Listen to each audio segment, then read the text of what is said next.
You clicked on this video because you are obviously somewhat curious about what's going on with the Droplit protocol.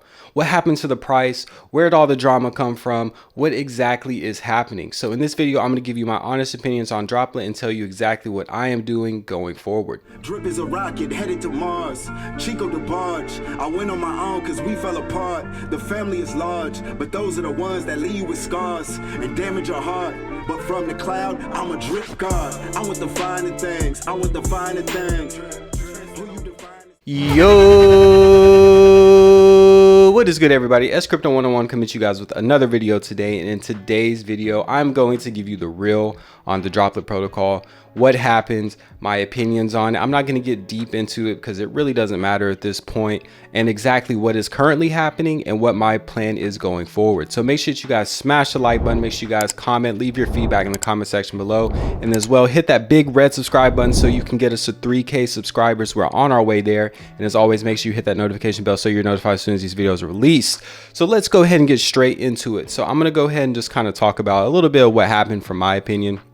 So there was some concern with, some of the developments that are upcoming for the Droplit protocol, that there was going to be some conflict in terms of interest when it comes to the DRIP network. So as we know, the DRIP network has the animal farm as well, which is a yield farm in which you earn dogs and pigs. And then LitX was something that was going to be developed, and it might still be developed. I'm not 100% sure. I don't know. But it was something that was going to be developed for the Droplit protocol, which was going to be somewhat of a fork of ZyberSwap, which is a yield farm over on the Arbitrum network. If you don't know about it, definitely check out the last video. I go into some more details about exactly what that is, but that's besides the point. Pretty much what happened is, hey, there were some major people in the drip community who were pushing Droplit, and it got out that, hey, LitX is going to be coming out, and that's going to be another yield farm. And that was seen as a conflict of interest because people are going to take their money out of the animal farm to get into Droplit. Now, I can see where that would come up. Like I said, I think that there's enough money out there for everybody to make money. I don't really see there being competition in a sense, especially if we're, supporting both protocols. And my thing is, I thought that people liked options, right? I mean, I don't like, for myself personally, everybody might be different as an investor, but I like to be able to diversify my portfolio. So if I can have a little bit of money here as well as here and here, I would rather have that than just in one place. But hey, everybody has their opinions with that. I get it. And I do understand how some people who are, drip maxis, things like that, could see, hey, they're going somewhat in the same direction, possibly as Animal Farm. So this could be a conflict. So, I get that. And I'm sure that, that got up to the higher ranks and things like that, of that being competition and blah, blah, blah, blah, blah. It is what it is, right? What I don't like and what I don't appreciate is just the way it went about. I think that it definitely could be handled in a more professional sense, especially with just the team and the way they are acting, the way they're responding, the way they are going about trying to make things right. I think that it could have been definitely a situation in which the two parties came together. They made a professional decision, because at the end of the day, that's what it is, right? It's two investment groups in Droplit and DRIP. A lot of the people in Droplit, I would say almost, 90% of the people in Droplit, especially the people on the development team and just the main team, are from DRIP. As well as myself, I'm from DRIP. I'm a day one dripper. So I support both protocols. But like I said, there was obviously some conflict and things like that. So at some point in the game, at some level, I'm guessing that you have to choose between one or the other when you're that high up in the ranks. It is what it is. It's besides the point. My only thing I don't like is why the decision was made at that point after all the gains have been made, right? These are big whales and stuff who are getting in the system. They had been printing for almost a month. And then it's like, okay, once the APRs are down, once the price is down, once it's where you don't want it to be for your gains, then it's like, okay, then we're going to pull the switch. That's just my big thing. I don't understand. It's like, if these are things that were being talked about, I know this isn't the first time that LitX had been talked about, but All this other time before that, all the gains were being made. Everything was, gravy. There was no issues. So the timing was just kind of weird for me, but it is what it is, like I said. But what we're going to focus on in today's video is we're going to focus on the recovery, because that is what's important. So what we're going to do is we're going to come over here to the Droplit protocol. We're going to go ahead and tap in, and I'm going to show you exactly what's going on in terms of price action, as well as what am I doing going forward. So as you can see, we're over here on the Droplit protocol website, currently sitting at $1.14 for our lit price, as well as $239 for the golden drip share. $1.1 million TVL locked, which is still amazing. So the L bonds did come into play just for a little bit, because what happens is once the lit token goes below peg, then the bond mechanism starts to come into place, which pretty much is just going to allow you to have bonds, which then you can cash in for lit later on in the game once the price does go back above peg. So I think that was available for a couple epochs, but as you can see, we're back above peg, so bonds are not even back into play. And also, now that we're above peg, that means that the boardroom right here, the water bucket is still printing, or is going to start printing again, as you can see, because you'll see that this is going to start giving you lit as soon as these epochs start coming back up. See, boardroom APR is simply reduced during the debt phase. Debt is paid by the boardroom and the epoch ends above 1.01 TWAP. Once Droplit reserves are higher than bond supply, debt phase ends and the normal APR resumes. So what the TWAP is, that is time weighted average price. So that means that this is going to start printing again very soon. So it is what it is. Like I said, the price dips below. This is how tomb forks work. So this will start printing again very soon. So that's what we'll be on the lookout for. So I'm excited to see that, because that means that our golden drip share is going to start earning us lit again.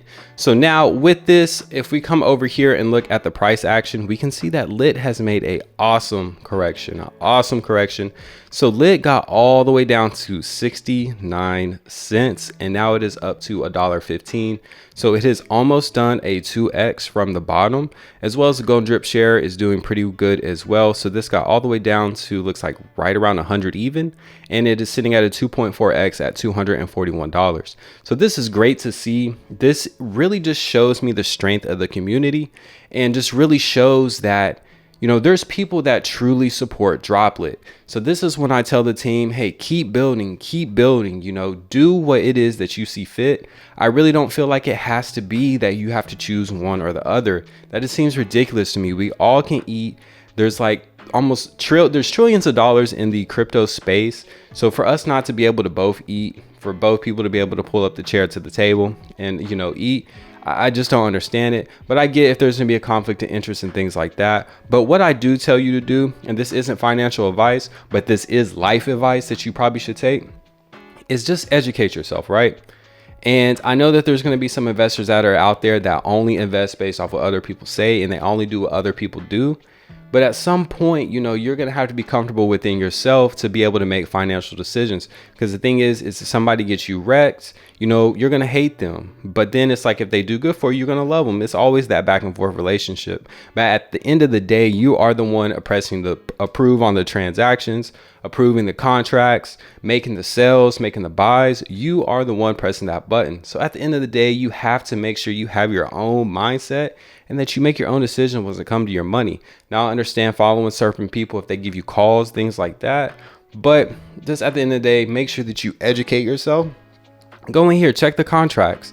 If something looks fishy to you, the team has already said, hey, post it in the chat. If something doesn't seem like it's right, or something seems like it's off, let them know. They've been doing voice chats every single day as well, just to address the community about what's going on for the day, things like that. And I'm telling you, bad devs, bad communities don't do that.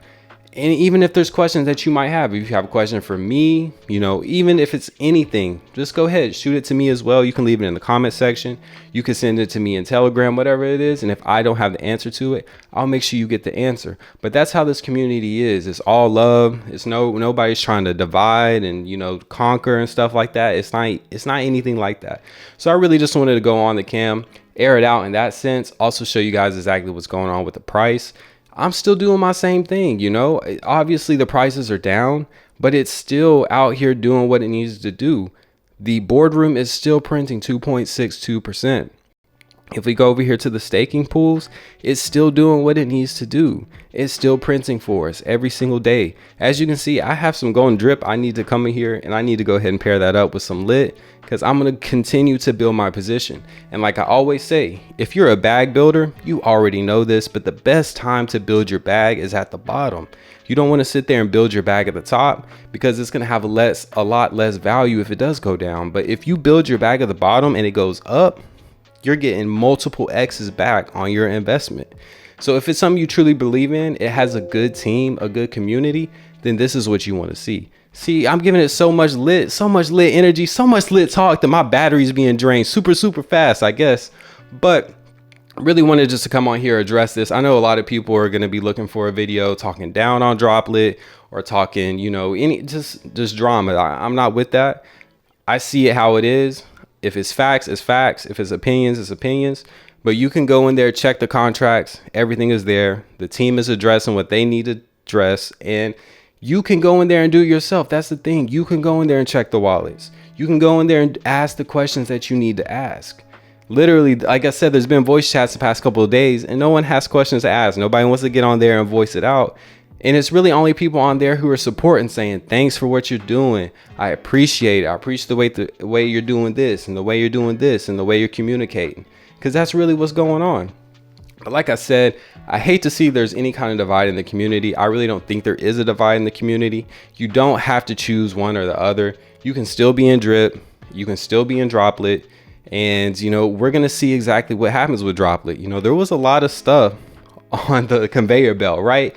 There was so much stuff that's ready to come out. And honestly, this did throw a little bit of a wrench in there, just because, you know, the community does have a say in what happens, right? Because you have to have community support with stuff that you're doing. I don't think that one or two people should be able to throw something completely off the rails. But if the community feels one way about something, then that's what's really truly the voice for the project in my eyes. So there's a lot of stuff that's still on the conveyor belt. There's still a lot of other things that are happening or going to happen too. So I say stay tuned. Not financial advice, but now is the time to build your bag. If you bought in at the bottom, you're already up multiple X's while still making 2 to 3% a day. And you know, and if you don't know, I'm telling you, there's some fire on the way. There is some fire on the way.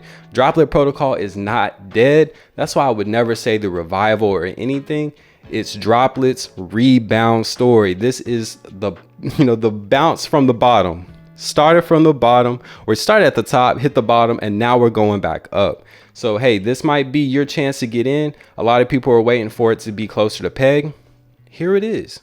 It's on the platter for you. It's on the platter for you. Are you gonna take it? That's the question you have to ask yourself.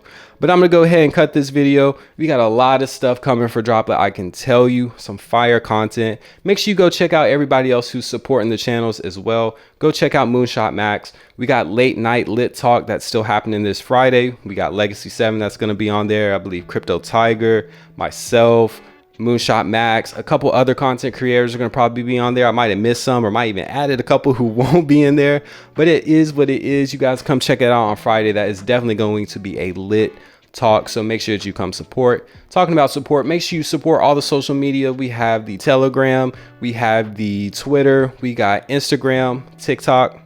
All of those are going to be in the description section below, where you can check that out as well. And then as always, make sure you comment, like, subscribe, hit that bell button so you're notified as soon as these videos are released. We're on our way to 3K. I believe we're like 185 subscribers away. So let's get there. The sooner, the better. And I appreciate every single person who hits that big red button, subscribes to this channel. I appreciate you. So we're going to continue to let the Droplit team do what they're doing, continue building this thing out, bringing this thing back, communicating to the community, and doing what they do best. And we're going to focus on what we do best, and that is building the bag.